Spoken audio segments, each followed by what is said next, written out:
एक मजदूर था, उसकी एक बूढ़ी माँ थी, पत्नी थी। वह एक फैक्ट्री में काम करता था। उसे 1500 रुपये महीना मिलता था। ये काफ़ी समय पुरानी बात है, जब 1500 भी कुछ हुआ करते थे, बहुत पुरानी बात है। एक व्यक्ति था, फैक्ट्री में काम करता था, उसे 1500 रुपये माह मिलता था। उसकी एक बूढ़ी माँ भी थी, पत्नी भी थी, और उसकी एक छोटी सी बेटी भी थी। एक बेटी, एक पत्नी, एक माँ और वो स्वयं, टोटल 4 लोगों का परिवार था। 1500 मिलता था। वो बहुत खुश रहता था और बड़े प्रेम से अपनी माँ की सेवा करता, पत्नी का ख्याल रखता, बेटी थी, बेटी के लिए कपड़े, उसका ख्याल रखता और काम करता। एक दिन उसकी पत्नी के यहाँ बेटा हुआ, अर्थात वो फिर से पिता बन गया। अभी बेटी थी, साल 2 साल 3 साल बाद उसकी पत्नी को फिर बेटा हुआ। अब जब बेटा हुआ तो वो बड़ा प्रसन्न था, बेटा आया, खुश था। तभी अचानक उसका मालिक सोचा कि ये ईमानदार आदमी है, 1500 रुपये इसको मिलता है, चलो मैं इसको 20 अर्थात 2000 रुपये देता हूं। उसने तनख्वाह बढ़ा दी और अपने आप उसे 1500 की जगह अब महीने का 2000 मिलने लगा। वो रोज प्रसन्नता से काम करता, लेकिन पैसा बढ़ने से उसने अपने मालिक का धन्यवाद नहीं दिया। उसने अपने मालिक का धन्यवाद नहीं दिया। नहीं तो कुछ लोग कहते हैं, वाह आपने पेमेंट हमारी बढ़ा दी, हमारी तनख्वाह बढ़ा दी, तो हम धन्यवाद आपका, हमारी तनख्वाह आपने बढ़ा दी। उसने कोई धन्यवाद नहीं दिया, काम करता रहा ईमानदारी से। 1 माह गुजर गया, 2 माह गुजर गया। उसके मालिक ने कहा, ये कैसा आदमी है, इस तनख्वाह मैंने बढ़ा दी बिना कहे, बिना सिफारिश के। इसने तो कोई जवाब दिया नहीं, चलो इसकी जहां की तहां करते हैं। उसने फिर 1500 कर दिया। इसने कुछ बोला नहीं, थैंक यू भी नहीं बोला। तो उसके मालिक ने फिर 1500 कर दिया और वो आदमी 1500 में भी प्रसन्न अपना काम करे। 2000 पेमेंट हो गई तो भी खुश था, 1500 थी तो भी खुश, और अब फिर 1500 हो गई तो भी खुश, आनंद। एक दिन उसके मालिक ने बुलाया, तू यहाँ ये बता, तेरी मैंने 2000 पेमेंट की तो तू प्रसन्न नहीं होया, और मैंने तेरी 1500 कर दी, तू दुखी नहीं हुआ, तू शिकायत नहीं करता कभी? उस आदमी ने कहा, साहब मैं आपसे क्या शिकायत करूं, मेरा पालनहार तो भगवान है, मैं उसके भरोसे रहता हूं। और आपने जब 2000 पेमेंट की थी ना, तो आपने नहीं की, मेरे भगवान ने आपसे करवाया था। क्यों? क्योंकि हम लोग 4 लोग थे, 5वां मेहमान आ गया, तो 5वां आया तो खर्चा बढ़ गया, तो भगवान को लगा कि खर्चा बढ़ गया, इसकी पेमेंट बढ़वानी चाहिए, क्योंकि चिंता तो हमारी उसी को है ना। तो बेटा आया, नया मेहमान आया, बच्चा आया, तो उसके खर्चे तो कुछ हो ही जाते हैं दवाई से लेके। तो ये 500 आपने बढ़ाए, वो इसलिए क्योंकि बच्चा आया हमारे यहाँ, नया मेहमान, हम पिता बन गए हैं, बेटी थी अब बेटा हो गया। अच्छा, तो फिर तो मैंने 1500 कर दिया ना 2 महीने बाद? हाँ, आपने 2 महीने बाद 1500 कर दिया, क्योंकि अभी तक मेरी बूढ़ी माँ थी, अभी 15 दिन पहले मेरी बूढ़ी माँ का देहांत हो गया, तो 4 के 4 रह गए, तो 1500 में गुजारा हो जाता। सदस्य बढ़े तो पैसा बढ़ गया, सदस्य कम हुआ तो ईश्वर ने जहां की तहां कर लिया। मैं तो ईश्वर की मर्जी में अपनी मर्जी रखता हूं, जैसे रखे राम जी रहना चाहिए, बस सीताराम सीताराम कहना चाहिए। जब आप अपने आप को भगवान के चरणों में समर्पित कर देंगे, तो मैं विश्वास से कहता हूं तुम्हारा पालन पोषण भगवान करेंगे। पैसा दिलाने वाले, रोटी दिलाने वाले, रोटी में अपनी मेहनत से नहीं खाता मेरी माँ, भगवान की कृपा होती है तो मैं रोटी खाता हूं अपनी मेहनत से। तो यदि कोई कहे मैं अपनी मेहनत की रोटी खाता हूं, तो कई बार ना आपकी मेहनत करने के बाद भी आप खा नहीं पाते, किसी टेंशन के कारण, किसी कारणवश खा नहीं पाते, हम अपने मेहनत की नहीं खाते मेरी माँ, हम तो भगवान की कृपा की खाते हैं। और विधाता से यही प्रार्थना करते हैं कि प्रभु सदा हम अपने आप को आपके चरणों में समर्पित करके रखें। हमारा परिवार, हम, ये सब आपका ही है। हम तो सिर्फ नौकर बन के एक नौकरी कर रहे हैं आपकी, हम तो आपके नौकर हैं, हम तो भगवान के नौकर हैं। जैसे वो रखना चाहें, वो 2000 दें तो हम प्रसन्न हैं, 1500 दें तो हम प्रसन्न हैं। अरे वो भूखा सुलाएं, हमारे घर में आज चूल्हा जलेगा कि नहीं ये मुझे नहीं पता, पर मेरे कन्हैया को पता है कि आज चूल्हा जलेगा कि नहीं। आज मैं खाऊंगा कि नहीं मुझे नहीं पता, लेकिन मेरे भगवान को पता है कि आज मैं खाऊंगा कि नहीं खाऊंगा। सबके पालनहार कौन है? मेरी माँ। कहते हैं भाग्य से ज्यादा और समय से पहले ना किसी को मिला था, ना मिला है, ना मिलेगा। सब अपने अपने भाग्य का खाते हैं, इसलिए सदा भगवान के भरोसे रहा करो। एक राजा की 7 बेटियां थीं। एक दिन राजा ने अपनी बड़ी बेटी से कहा, बताओ बेटा तुम किसका खाती हो? तो बेटी ने कहा, पिताजी हम आपका दिया खाती हैं। दूसरी बेटी से कहा, तुम किसका खाती हो? पिताजी आपका दिया खाती हैं। प्रजा से पूछा, तुम किसका खाती हो? बोले आपका दिया खाते हैं। सारे सबसे पूछा, तुम किसका दिया खाते हो? बोले आपका दिया। राजा आप ही हमारे पालनहार हो, आपका दिया हम सब खाते हैं। सबसे छोटी बेटी से कहा, बेटी तुम बताओ तुम किसका खाती हो? तब उस बेटी ने कह दिया, पिताजी हम भगवान का दिया खाते हैं, हम आपका दिया नहीं खाते। राजा को बड़ा बुरा लगा, उसे लगा हमारी इंसल्ट कर दी इसने, हमारा दिया खाती और नाम ले रही है भगवान का। राजा ने कहा, कोई भगवान भगवान नहीं होता, अरे मैं तुम्हें खाने ना दूं तो तुम मर जाओगी। बेटी ने कहा, पिताजी तो आप करके देख लो। राजा बड़ा गुस्से में आया और अपनी उस बेटी का विवाह ऐसे आदमी से कर दिया जो बिल्कुल गरीब था और बिल्कुल बीमार था। गरीब था और बिल्कुल अचल था। अचल मीन्स एक कदम भी। एक लकड़हारा था, जंगल में लकड़ी काटने गया, अचानक उसकी तबीयत बिगड़ गई और वहीं पर वो पड़ा रहा, वहीं मलमूत्र में घिसटता रहा। ऐसे गंदे आदमी से राजा ने अपनी उस बेटी का विवाह कर दिया कि देखता हूं तू अब कहती है भगवान का खाती हूं तो अब खिलाए तेरा भगवान। 6 बेटियों का विवाह उसने अच्छे राजाओं के घर किया, राजकुमारों के साथ खानदान में किया, और एक बेटी का विवाह लकड़हारे से कर दिया, वो भी जो बीमार था, जो मलमूत्र भी वहीं कर रहा था, पूरा गंदगी थी, मक्खियां भिन्न भिन्न कर रही थी। उस लड़की को लगा कोई बात नहीं, विधाता की ऐसी ही मर्जी है। वो लड़की जो थी अपने उस पति के संग रहने लगी। उसे पास में नदी थी तो ले गई, नहलाया धुलाया साफ किया, और जो उसके भाग्य में था मिला। उसका पति चल नहीं पाता था, अब वो क्या करे, पति को भोजन कैसे कराए? तो जंगल की लकड़ियां बीनती और ले जाके शहर में बेचती, जो पैसा आता उससे कुछ दवाइयाँ लाती, कुछ रोटियाँ लाती, खाती, पति को खिलाती, दवाई खिलाती। और वहाँ पर एक नाग नागिन, जंगल था ना तो जंगल में तो जीव जंतु ही रहेंगे, एक नाग नागिन का जोड़ा था। तो वो जब दूध लाया करती अपने पति को देती, और जो बच जाता तो दौने में वो वहाँ नाग नागिन को रख दिया करती थी। तो नाग नागिन दूध पीते और बड़े प्रेम से वो खुश रहते। अब वो धीरे धीरे उसका पति ठीक होने लग गया, बीमारी से उसको राहत मिलने लग गई, ठीक होने लगा।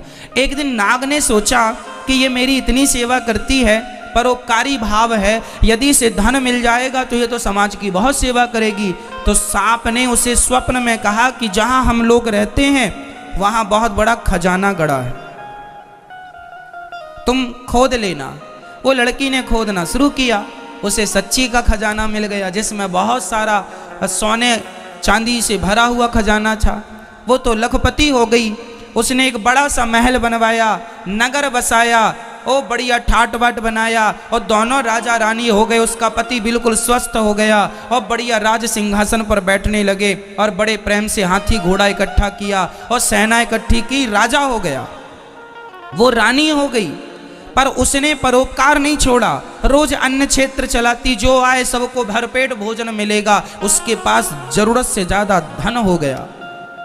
एक दिन वो सबको भोजन बांट रही थी तो उसने देखा कि लाइन में सबसे पीछे उसका बाप लगा हुआ और उसकी बहनें लाइन में लगी हैं भोजन के लिए। उसने पहचान लिया ये तो मेरा पिता है। उसने कहा पिताजी आप। वो सन्न रह गया, कौन हो आप? मैं आपकी बेटी छोटी लकड़हारे से विवाह किया था, कुछ याद आया? हाँ हाँ, पर तेरा ये ठाट बाट कैसे? पिताजी पहले ये बताओ कि आपकी ये दुर्गति कैसे हो गई? बेटी सच्ची कहा था तूने, हम बड़े अहंकार में थे कि मैं राजा हूं, लेकिन मेरी राजगद्दी छीनते देर नहीं लगी, सब नाश हो गया। सारी बेटियां जिन्होंने ये कहा था कि पिता के भाग्य का खाती हैं, आज पिता कुछ नहीं खिला पा रहा है इन्हें, आज तू खिला रही है। तब उस बेटी ने कहा पिताजी मैंने कहा था ना कि सब अपने अपने भाग्य का और सब भगवान की कृपा का ही खाते हैं, सबको खिलाने वाला भगवान है। हम झूठा ये नाम लेते हैं कि हम किसी को खिला रहे हैं, कोई किसी को नहीं खिलाता, सबके पालनहार भगवान है। राजा ने उस बेटी के लिए लकड़हारा चुना था, लेकिन फिर भी मेरी माँ, कई बार बाप अपनी बेटी के लिए बहुत अच्छा घर चुनता है, घर और वर, फिर भी वो माइनस हो जाता है। और कई बार सामान्य लड़के के संग विवाह कर देने पर वो बहुत ठाट बाट में हो जाते हैं। सच्ची बताएं, हर आदमी अपना भाग्य लेकर पैदा होता है। ये भाग्य क्या है? जो पिछले जन्म में आपने अच्छा या बुरा कर्म किया था, वही अच्छे और बुरे कर्म के प्रतिफल को भाग्य कहते हैं। मैंने पिछले जन्म में बहुत अच्छा किया तो इस जन्म में मुझे बहुत अच्छा मिला, वही मेरा भाग्य है। मैंने पिछले जन्म में किसी के साथ बहुत गलत किया, आज मेरे साथ गलत हो रहा है, वही मेरा भाग्य है और वही मेरा कर्म दंड है। इसलिए हमें जीवन में कभी किसी को दोष नहीं देना चाहिए कि दुख तुम्हारे कारण मिला, दुख तुम्हारे कारण मिला। कोई किसी को दुखी नहीं करता, कोऊ ना काहू को सुख दुख कर दाता, निज कृत कर्म भोग सब भ्राता। हर व्यक्ति अपने किए का दंड भोगता है, अच्छे का अच्छा, बुरे का बुरा। इसलिए ये ईश्वर का विधान मानकर हर हाल में प्रसन्न रहकर भगवान का धन्यवाद करो। पिछली करनी बिगड़ी थी पर आज ना बिगाड़ो, अब ना बिगाड़ो, अब बिगड़ेगा तो कल भी बिगड़ेगा।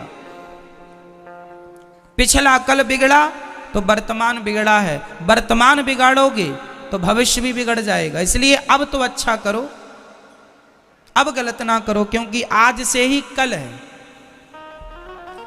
जिसका वर्तमान अच्छा है, प्रेजेंट अच्छा है, उसका फ्यूचर अच्छा है, भविष्य अच्छा है।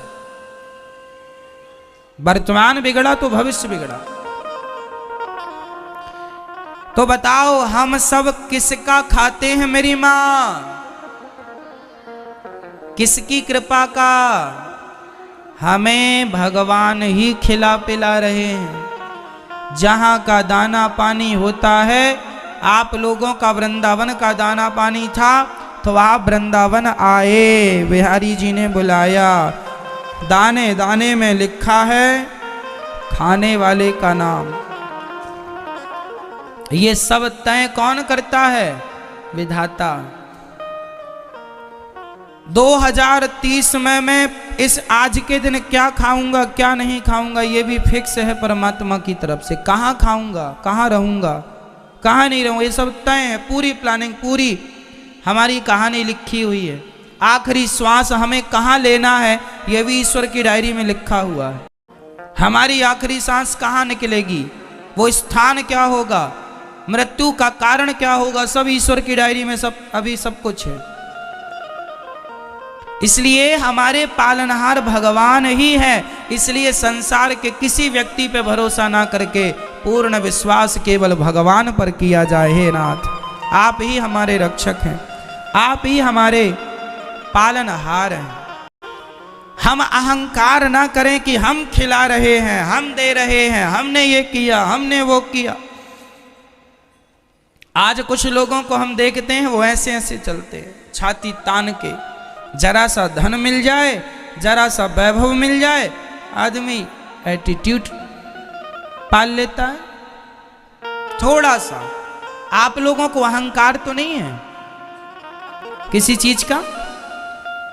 अहंकारी आदमी ना ज्यादा किसी से बात नहीं करता, वो किसी की तरफ देखता नहीं, उससे लगता अरे ये तो मामूली लोग हैं, इसे क्या देखना। किसी को मामूली ना समझना। आपको पता है हाथी जब चलता है तो सूंड से फूंक मारता हुआ चलता है। आपको पता है हाथी सूंड से फूंक क्यों मारता है?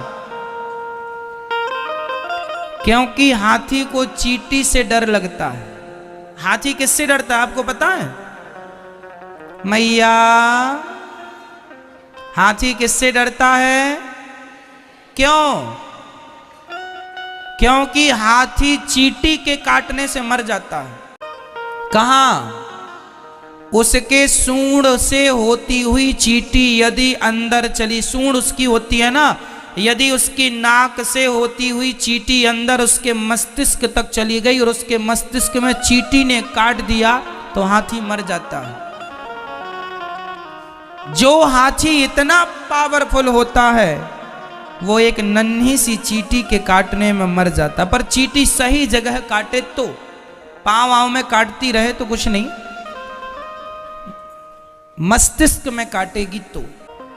हाथी चींटी को भी छोटा नहीं समझता, इसलिए हमें भी कभी किसी को छोटा नहीं समझना है, सबका आदर करना है, सबका सम्मान। क्यों? क्योंकि सबको ईश्वर ने बनाया है। ये तुम अहंकार ना पालो कि हमने ये, हमने वो, हम ये, हम वो, ना जी, तुम कुछ भी नहीं हो। हमारा और तुम्हारा कुछ नहीं है संसार में, और हमारी तुम्हारी अकड़ भी नहीं चलती। कई लोग कहते हैं कि मैं ना हूं तो तुम मर जाओ। अच्छा, ऐसा भी कर लो। अच्छा ये बताओ, आपके बिना आपका घर चलेगा कि नहीं? कई लोग ये सोचते हैं ना, हमारे बाद क्या होगा महाराज, सब अच्छा होगा, तुम मरो। तुम्हारे बाप दादे भी ऐसे ही सोचते थे, हमारे बाद क्या होगा, सब अच्छा हो रहा, बुलाओ जरा उनको, आओ बुढ़ऊ देख लो, कोई काम रुका है? तुम जबरदस्ती टेंशन पालते थे, हमारे बाद क्या होगा, आराम से मरो। किसी के बिना किसी का कोई काम नहीं रुकता। हम जबरदस्ती झूठा अहंकार पाले बैठे। हमारा क्या होगा, सब बढ़िया होगा। आपके जाने के बाद आपके घर में दीपावली भी मनाई जाएगी, हाँ या ना? होली भी मनाई जाएगी, हाँ या ना? है ना? शादी विवाह में आपके घर भांगड़ा बजेगा और आप नाचोगे भी। और जो लोग थे ना बूढ़े, वो सोच रहे थे हमारे बाद क्या होगा, अच्छा होगा, तुम जाओ खाली करो जगह। ये अहंकार ना पाल कर बैठना। तुम्हारी जरूरत किसी को नहीं है, तुम अपना कल्याण कर लो तो समझदार हो, और ये झूठे अहंकार पाल के बैठे रहोगे तो बेवकूफी है। ये मेरी जरूरत किसी को नहीं है, मैं जबरदस्ती ये कह रहा हूं मेरे द्वारा ये काम हो रहा, मेरे द्वारा ये हो रहा, ना जी, हमारी जरूरत किसी को नहीं। बताओ किसकी, किसे जरूरत है? पुरुष कहता है पत्नी की जरूरत है, अरे एक मर जाए तो दूसरी ले आता है, हाँ या ना? बोलो हाँ या ना? और पत्नी कहती है पति मेरी जरूरत है, पति चला जाए तो दूसरा ले आती है। सारी नहीं पर बहुत सारा ऐसा भी है। कुल मिलाकर किसी को किसी की जरूरत नहीं है। हर आदमी किसी न किसी स्वार्थ से आपसे जुड़ा होता है। जब तक उसका स्वार्थ है आपसे जुड़ा है, और आप इसी बात को समझते नहीं हैं और पूरे इन्वॉल्व हो जाते हैं। ये मेरा घर, ये मेरा घर, ये मेरे बच्चे, ये मेरा पति, ये मेरा पत्नी, उसी गंदगी में मर जाते हैं। आपका मन वहां से हटते ही नहीं कि भगवान में भी मन लगाएं। अरे पत्नी पति बेटा बेटी घर से भी कुछ आगे है, वहां ध्यान लगाओ। गई बहुत थोड़ी रही नारायण अवचेत, काल चिरैया चुग रही निस दिन आयु। खेत बहुत चली गई जरा सी बची है, अब भी संभल जाओ, अब भी मन भगवान में लगा लो तो गति हो जाएगी, नहीं तो कुछ नहीं मिलना, सीधा नरक की टिकट बुक हो जाएगी। भगवान के चरणों में अपना समर्पण कर देना ही, समर्पण कर दो भगवान के श्री चरणों में, यही प्रेम है, यही भक्ति है। गोपियां उद्धव को प्रेमी बनाकर जब भेजती हैं तो गदगद हो जाते हैं भगवान। उद्धव जी जब गए तो भगवान के हृदय में उद्धव ने पूरे ब्रजमंडल का दर्शन कर लिया। हाँ, और उद्धव का अहंकार मिट गया। प्रिय भक्तों, भगवान को क्या पसंद है, कोई आपसे प्रश्न करे तो आप क्या जवाब देंगे? हमसे कोई प्रश्न करता है तो हम क्या जवाब देते हैं, वो सुनिएगा। बोले पत्रम पुष्पम फलम तोयम यो मे भक्त्या प्रयच्छति। भगवान को चार चीजें बहुत प्रिय है, पत्रम पुष्पम फलम तोयम। पत्रम, भगवान को पत्ता बहुत प्रिय है। कौन सा पत्ता? ये तुलसी का पत्ता। हाँ, ये तुलसी का पत्ता। भगवान को तुलसी का पत्र ही चढ़ा दीजिए। पुष्प पत्र नहीं है, पुष्प चढ़ाइए। पुष्प नहीं है फल, फल नहीं है तो जल ही। इसका एक आध्यात्म उत्तर भी है, आध्यात्मिक उत्तर है। भगवान को पत्ता चढ़ाइए। कौन सा पत्ता? बोले अपने आप को सुखाकर, भगवान के प्रेम में इतना सुखाओ, भक्ति की आग में इतना तपाओ, अपने आप को पत्ता बनाकर भगवान के चरणों में समर्पण अपने आप को कर दीजिए। तुलसी का पत्ता तो चढ़ाइए, पर तुलसी का पत्ता अकेला मत चढ़ाइए। तुलसी के पत्ते के साथ भगवान से कहो, प्रभु जैसे ये पत्ता बहुत हल्का है और ये मैं आपके चरणों में चढ़ा रहा हूं, ऐसे ही मैं अपने आप को पत्ता मानकर, अर्थात तिनका तिनका तिनका मानकर मैं अपने आप को आपके चरणों में समर्पण कर रहा हूं। अपने आप को तिनका बनाकर अपने आप को, तुलसी का पत्र अपने आप को बनाकर और अपने आप को भगवान को चढ़ा दीजिए। हम लोग मंदिर जाते हैं, थाली लेकर जाते हैं, ये चढ़ाओ वो चढ़ाओ, ये वो कुछ ना चढ़ाओ। अरे अभी तक तुमने सोना चढ़ाया, चांदी चढ़ाई, हीरे चढ़ाए, मोती चढ़ाए, ना जाने क्या क्या चढ़ाए। अब की बार अपने आप को चढ़ा दो कि प्रभु आज मैं स्वयं अपने आप को समर्पण करने आया हूं। अपने आप को कब चढ़ाओगे? ये काया कब चढ़ाओगे? ये मन कब समर्पित करोगे? तो भगवान को बहुत नारियल, बहुत मिठाई, बहुत लड्डू चढ़ा लिए, अब अपने आप को चढ़ा लीजिए। हे प्रभु आज मैं अपने आप को आपके चरणों में समर्पित करने आया हूँ। मैं आपका हो गया, अब मेरा अपना कुछ नहीं। मैंने 10 रुपए दान कर दिए तो मेरा उस 10 रुपए से ममता हट गई, अब वो 10 रुपए मेरे नहीं रहे। अब वो देने जिसको दिया है वो उसका मालिक। तो अपने आप को भगवान के चरणों में चढ़ा दो तो फिर आपके मालिक बन जाएंगे भगवान। फिर वो जो कहें, जैसा कहें वैसा करने लग जाओ। समर्पण यही है। तो भगवान को तुलसी के पत्ते जैसे अपने आप को पत्ता बनाकर चढ़ाइए। ये पत्रम पुष्पम, कौन सा पुष्प भगवान को चढ़ाएं? ये पुष्प चढ़ाते हैं तो सुबह चढ़ाएं, शाम को मुरझा जाता है। कौन सा पुष्प भगवान को चढ़ाएं?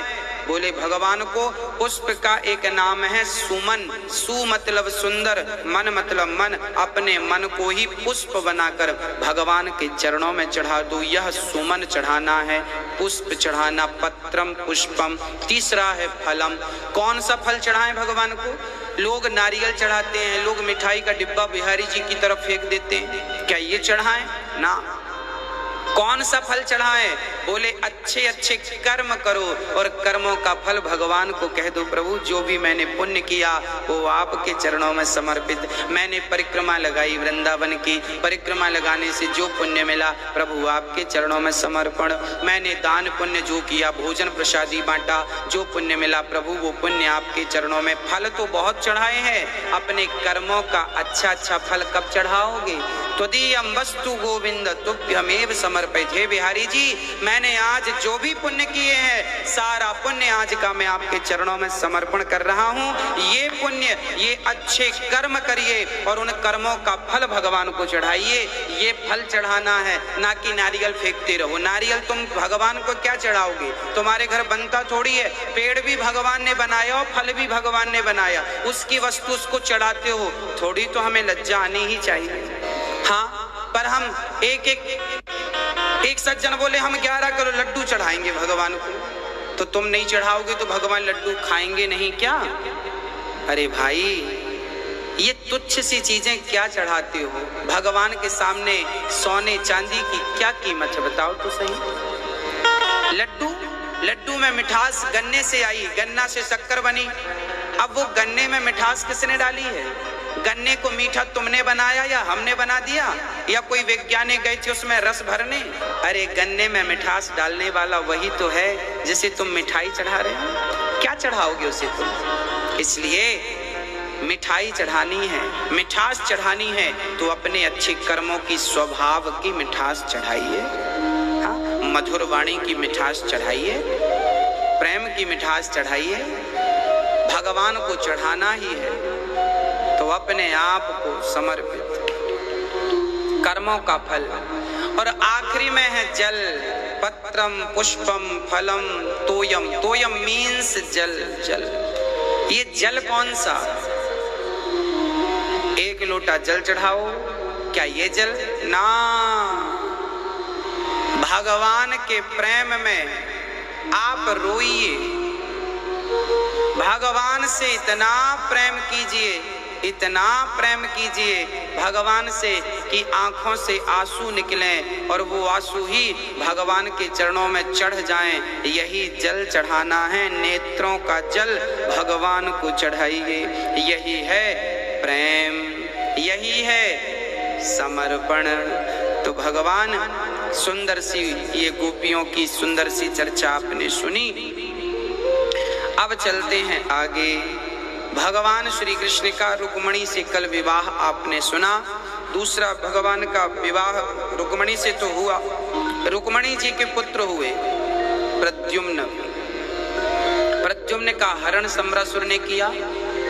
अंत में प्रद्युम्न जी सम्रासुर को मारते हैं, रति से विवाह कर कर आते हैं। भगवान का दूसरा विवाह जामवंत की बेटी जाम्बवती से हुआ। जामवंत की बेटी जाम्बवती से, हाँ, ये वही त्रेता युग के जामवंत हैं। इन्होंने राम से कहा था कि महाराज मेरी बेटी से विवाह कर लो।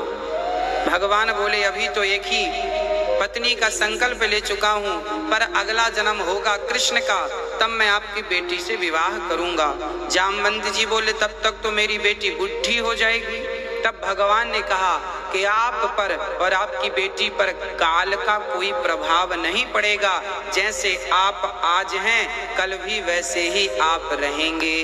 तो वही जामवंत की बेटी से विवाह किया। भगवान एक बार भगवान के एक सत्यजित नाम के यादव जी द्वारिका में रहते थे।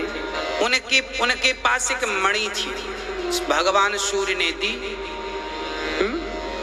आसित सत्यजितः सूर्यो भक्तस्य परमः सखा प्रीतस्तस्मै मणिं प्रादात् सूर्यस्तुष्ट्या स्यमंतिकम।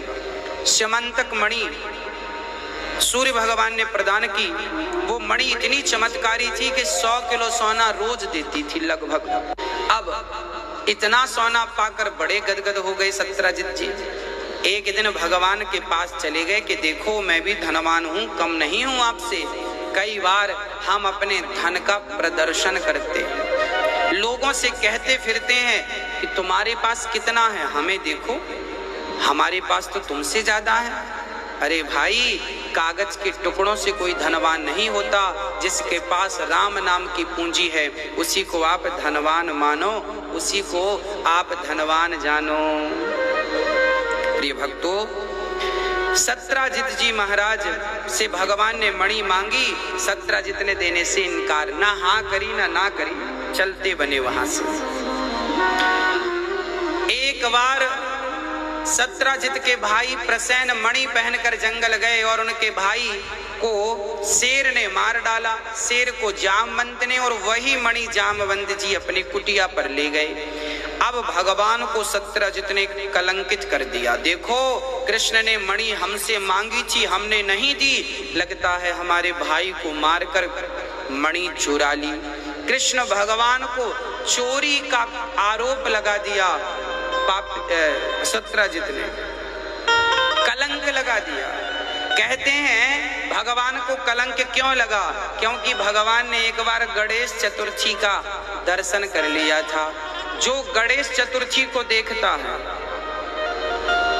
गणेश चतुर्थी की चंद्रमा को देखता है, उसे कलंक लगता है। कौन सा चंद्रमा? गोस्वामी जी लिख रहे हैं,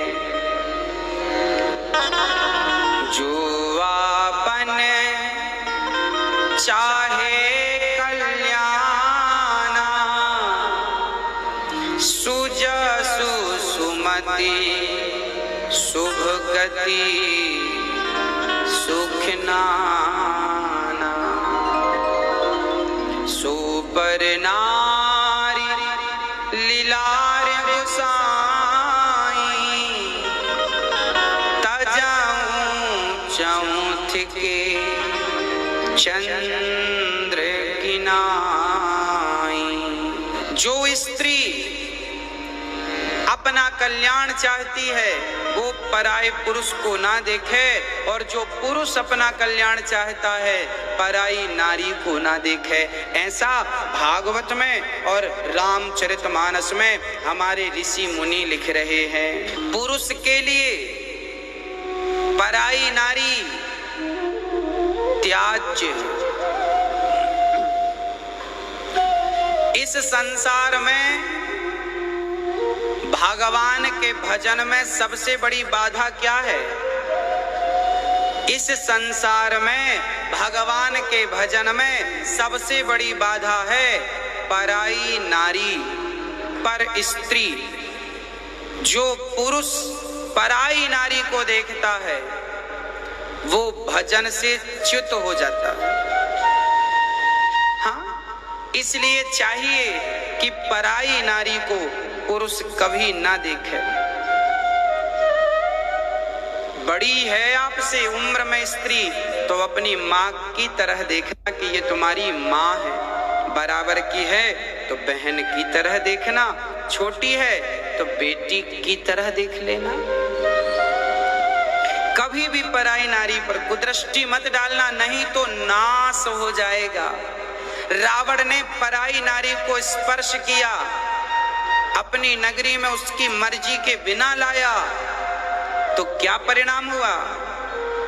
1,00,000 पूत 1,25,00,000 नाती, जिसके घर पर दिया ना बाती। पराई नारी को यदि आप देखते हैं कुदृष्टि से तो आपका कितना भी बड़ा साम्राज्य क्यों ना हो, नाश हो जाता है। कितनों का नाश हो गया पराई नारी को देखने से। तब भी हुआ था त्रेता युग में रावण का, और द्वापर में भी हुआ था। पराई नारी को निर्वस्त्र करना चाहा था कौरवों ने। द्रौपदी के सारे कपड़े उतारने चाहे थे, भरी सभा में निर्वस्त्र करना। पराई नारी को जब आप गंदी निगाहों से देखते हैं तो जैसे रावण का साम्राज्य त्रेता युग में नष्ट हो गया, उसी प्रकार द्वापर में दुर्योधन का साम्राज्य नष्ट हो गया। क्यों? पराई नारी को देखा।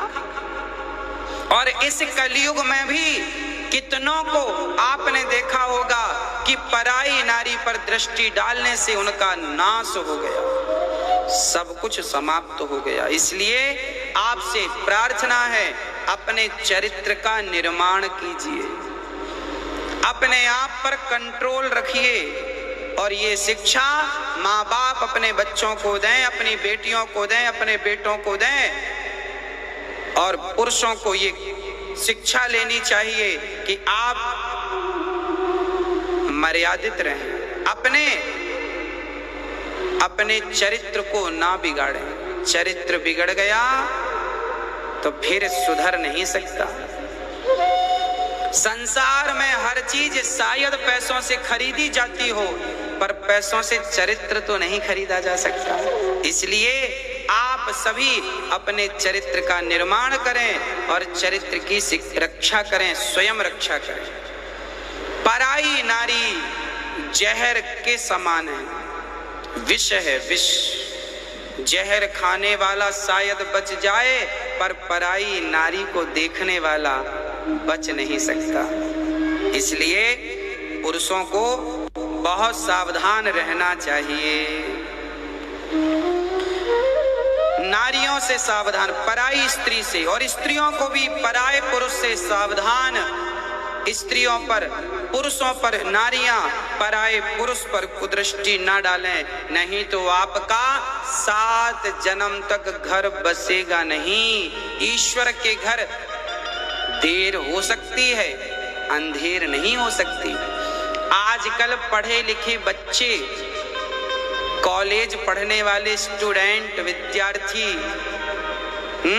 आजकल ये लव कर लेते हैं, प्रेम कर लेते हैं, और प्रेम के कारण इनका चरित्र बिगड़ जाता है। आजकल तो हम जब जवान भाई बहनों से कहते हैं कि आप लोग जरा चरित्र का ख्याल रखा करो, तो उन लोग क्या दलीलें देते हैं, महाराज जी ये तो पुरानी बातें हैं। आजकल तो सब अधिकांश पढ़ने वाले बच्चे, कॉलेज के बच्चे, अधिकांश बच्चे रिलेशनशिप रखते ही रखते हैं। ये आज का कल्चर बन चुका है, फैशन बन चुका है। आप बचिए, बचाइए, नहीं तो मूल नष्ट हो जाएगा, मूल नष्ट हो जाएगा। चरित्र के बिगड़ते ही सब बिगड़, फिर बचा क्या? चरित्र ही नहीं बचा तो फिर क्या बचा? फिर सब कुछ है तो किसी काम का नहीं। इसलिए राम चरित्र सुनवे को रसिया, राम लखन सीता मन वसिया। चरित्रवान बनिए। आजकल माँ बाप अपनी बेटियों को, अपने बेटों को दूसरे शहर में भेज देते हैं। अकेले वहां हॉस्टल में बेटी है, कमरे से बेटी है, किराए से। माँ बाप को लग रहा है बेटी पढ़ रही है। बहुत सारी बेटियां तो अच्छी होती हैं जो सिर्फ पढ़ती हैं, पर बहुत सारी बेटियां ऐसी होती हैं जो पढ़ाई करने तो जाती हैं, पर वहां से वो चरित्र बिगाड़ कर आ जाती हैं। इस सच्चाई को आप माने ना माने, पर 80% है ये सच्चाई। 20% ही बेटियां ऐसी हैं जो दूसरे शहर जाती हैं या विदेश जाती हैं तो वहां से पवित्र वापस आती हैं, परंतु 80% तबाह बर्बाद होकर आती हैं। चरित्र बिगड़ जाता है। वो अपनी जवानी, अपने शरीर को कंट्रोल नहीं कर पाती और चरित्र से गिर जाती हैं। चाहे बेटी हो चाहे बेटे हो, 80%, 20% तो सब अच्छे हैं, पर 80%। इसलिए मैं माँ बाप से कहता हूँ बेटियों को, बेटों को खूब पढ़ाइए, पर पढ़ाने के पहले उन्हें चरित्र निर्माण की शिक्षा दे दीजिए। बेटा ये चरित्र क्या है, उन्हें समझाइए तो सही कि बेटा ये चरित्र चीज क्या है, ये चरित्र रहेगा तो क्या होगा और नहीं रहेगा तो क्या होगा। हाँ, हमारे देश में राम को क्यों पूजा जाता है? क्योंकि वो चरित्रवान थे। और रावण के पुतले क्यों जलाए जाते हैं? क्योंकि वो चरित्र से हीन था। आज गली गली उसके पुतले जलाए जाते हैं। अरे अरे अरे भाई, जब विजयदशमी आती है ना तो राम को भी लोग याद करते हैं, रावण को भी लोग याद करते हैं। फर्क कितना है कि राम को याद करके लोग उनके मंदिर बनाते हैं और रावण को याद करके उसके पुतले जलाते हैं। क्यों? क्योंकि राम चरित्रवान थे और रावण चरित्रहीन था। इसलिए ही ना, रावण जैसा धनवान राजा, रावण जैसा विद्वान भला इस सृष्टि में कौन होगा? रावण ने दिक्पालों को जीत लिया, रावण ने स्वर्ग को जीत लिया, रावण ने दुनिया को जीत लिया, पर रावण अपने मन को न जीत पाया, जिसके कारण आज तक उसके पुतले जल रहे हैं। अपनी काम वासना को ना जीत पाया रावण, इसलिए आज तक उसके पुतले जलते हैं। और आप कहते हैं कि चरित्र क्या है? हाँ, शायद अभी आप बच्चे हैं इसलिए पता नहीं है कि चरित्र क्या है। मेरी तो माँ बाप से हाथ जोड़ के विनती है कि अपने बच्चों के चरित्र निर्माण में आप सहयोग करें, उन्हें शिक्षा दें। बेटा ये चरित्र क्या है, क्या जरूरत है इसकी? हाँ, आज पढ़ने वाले बच्चे जाते हैं शादी कर लेते हैं, लव मैरिज, कोर्ट मैरिज। एक माँ मेरे पास आई दौड़ी दौड़ी, महाराज जी मेरी बेटी ने अपनी शादी में मुझे बुलाया ही नहीं। माँ रोने लग गई। मैंने कहा माँ ये क्या कह रही हो, आपकी बेटी ने शादी कर ली, आपको नहीं बुलाया? हाँ महाराज जी ये कलयुग है, यहाँ बेटी ने शादी कर ली और अपनी शादी में अपने माँ बाप को इनवाइट नहीं किया, क्योंकि उस लड़की को किसी से प्रेम हो गया, कोर्ट मैरिज कर लिया। जब कोर्ट मैरिज कर लिया तो माँ बाप को किसी और से पता लगा कि शादी हो गई। बताओ तो सही, आपका फ्रेंड, आपकी सहेली यदि अपने जन्मदिन में आपको ना बुलाए ना तो आपको बुरा लग जाता है। आपका फ्रेंड, आपकी सहेली अपने शादी में ना बुलाए तो आपको बुरा लग जाता है। और सोचो कि जो बेटी और जो बेटे अपनी शादी कर लेते हैं और अपने ही माँ बाप को शादी में नहीं बुलाते, उन माँ बाप पर क्या गुजरती होगी, कितना दर्द होता होगा जब माँ बाप की आज्ञा का उल्लंघन करते हैं बच्चे। कई बार बच्चे कहते हैं अपनी माँ से, तुमने क्या किया मेरे लिए? राम राम राम। इसलिए कहता हूं माँ का दिल ना दुखाना। माँ का दिल दुखाओगे, माँ का दिल तोड़कर शादी कर लोगे। आपने तो प्रेम विवाह करके अपना घर तो बसा लिया, लव मैरिज कर ली, अपना घर तो बसा लिया, पर माँ बाप का बसा बसाया घर तोड़ डाला इन बेटियों ने और इन बच्चों ने, इन बेटों ने। क्या इसलिए आपको पैदा किया था आपकी माँ ने कि माँ का दिल इस प्रकार से आप तोड़ दो? क्या यही आपके संस्कार थे? प्रिय भक्तों, कोई ऐसी हरकत ना करना मेरे बच्चे कि आपके माँ बाप को शर्मिंदगी महसूस हो, सिर झुकाकर जीना पड़े। जिस गली से आपकी माँ गुजरती है लोग कहते हैं फलाने की बेटी, इसकी बेटी भाग गई। आपने गलती की, उसकी सजा आपके माँ बाप को जीवन भर भोगनी पड़ेगी। इसलिए ऐसी कोई हरकत ना करना कि आपके कारण आपकी माँ को शर्मिंदगी महसूस हो। शादी करना बुरा नहीं है, प्रेम करना बुरा नहीं है, पर माँ बाप की राजी मर्जी से हो। यदि आपको कोई लड़का पसंद है तो अच्छी बात है, अपनी माँ से कहो, अपने पिता से कहो। पिता कहें कि हाँ ठीक है, तुमने जिसे पसंद किया है वो बढ़िया है, तो फिर माँ बाप की मर्जी से शादी हो जाए। और यदि माँ बाप कहें कि बेटी ये पसंद तेरी है, पर हम सभी को लग रहा है कि इसका बैकग्राउंड अच्छा नहीं है, क्योंकि माँ बाप आप तो प्रेजेंट को देखते हैं, जबकि माँ बाप की जो दृष्टि है वो दूर दृष्टि है, वो फ्यूचर, कल को देखकर समझते हैं हर चीज। आप कितने भी पढ़ लिख जाएं, पर माँ बाप जैसी दूरदृष्टि आपकी नहीं हो सकती। कहते हैं कंबल जितना गीला होता है उतना ही उसका वजन बढ़ता है। ऐसे जिंदगी जितने अनुभव से गुजरती जाती है ना, आपकी एज, आपकी उम्र जितनी होती जाती है, आपकी समझदारी उतनी समय पर बढ़ती है। जल्दी 20 साल की लड़की और 20 साल का लड़का इतना समझदार नहीं होता कि वो अपनी गृहस्थी कैसे चलाना है ये समझ सके। हाँ, थोड़ी आपकी उम्र होगी जब आप, हाँ कहते हैं ना सीधे रास्ते में गाड़ी चलाना तो सरल है, पर टेढ़े मेढ़े रास्ते पे गाड़ी चलाना थोड़ा सा कठिन है ट्रैफिक में। तो ये जो माँ बाप है ना आपके, ये ट्रैफिक से निकल चुके हैं, इसलिए उन्हें अनुभव है कि हमारी बेटी कहाँ सुखी रहेगी और कहाँ सुखी नहीं। आगे तो फिर विधाता की मर्जी है, पर हर माँ बाप तो यही चाहते हैं ना कि मेरी बेटी खुश रहे। तो इसलिए आपकी पसंद का कोई लड़का हो तो अपने माँ बाप को कहो, आपकी पसंद की कोई लड़की है तो माँ बाप से कहो, और माँ बाप की राजी मर्जी से यदि दोनों विवाह करें तो बहुत अच्छा होगा। हाँ, इसलिए शादी विवाह 1-2 दिन में ही शादी विवाह के कार्यक्रम पूरे हो जाते हैं। पर जीवन भर का कहना रह जाता है। इसलिए समझदार बनो और अपने जीवन को आगे ले जाओ। अभी कुछ दिन पहले एक बहन का मेरे पास फोन आता है। उस बहन ने रोते हुए कहा, गुरुजी मेरे पति का किसी स्त्री से चक्कर है, मेरे पति का किसी स्त्री से चक्कर है। और वो मैंने कहा कि आप उस स्त्री से मिलो, कि क्यों तू मेरे पति को क्यों परेशान कर रही है, मुझे क्यों मेरे पति से छीन रही है मुझसे।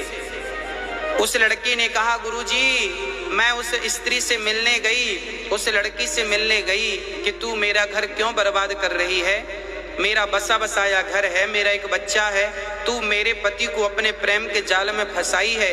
तो पता है उस लड़की ने क्या कहा, तू जानती नहीं कि कृष्ण की भी तो राधा थी, मैं तो तेरे पति की राधा हूं।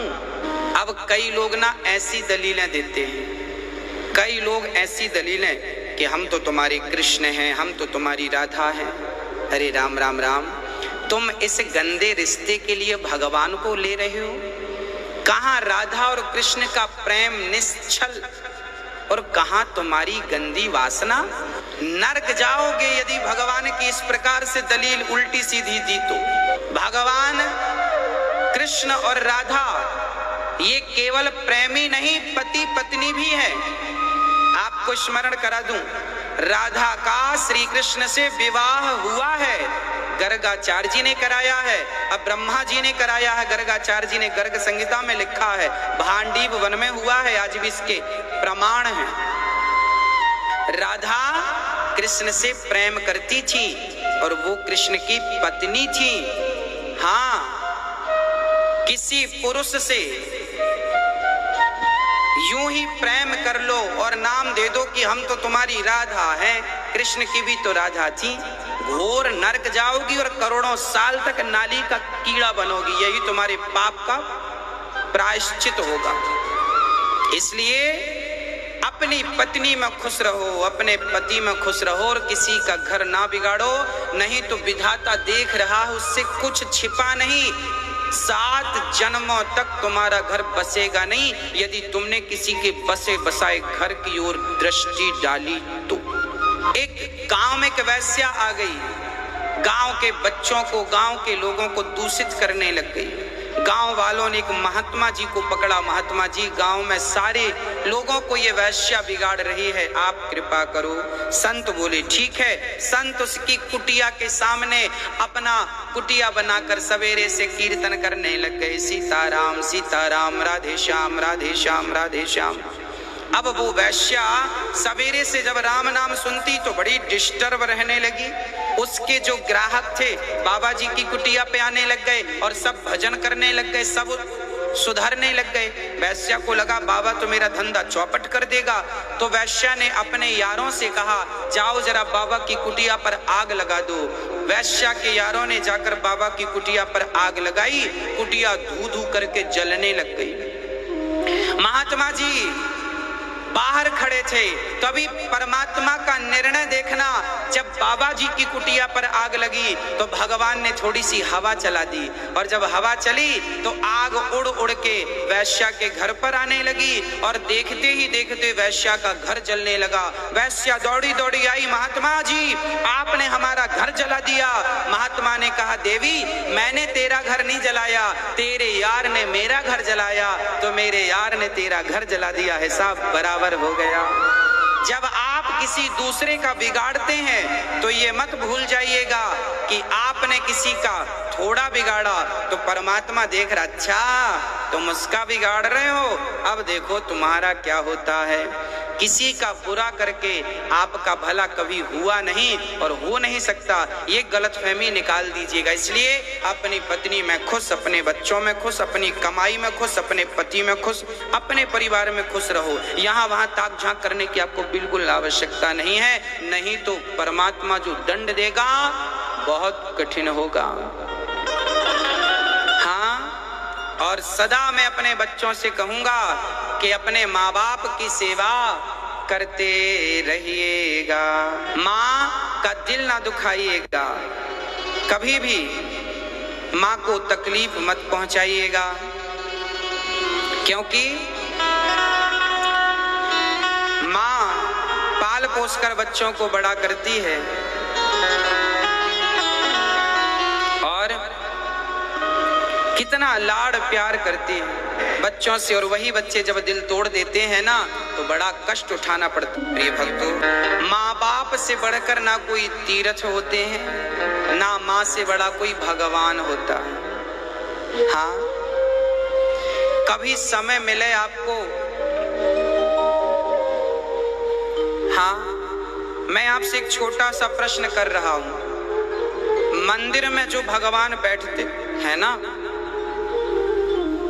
जो गांव-गांव में जो मंदिर, शहरों के गलियों में जो मंदिर होते हैं, मैं उन मंदिरों की बात कर रहा हूं। मैं बिहारी जी के मंदिर की, द्वारिकाधीश के और जगन्नाथ जी के मंदिर की बात नहीं कर रहा हूं, क्योंकि ये स्वयं प्रकट हुए।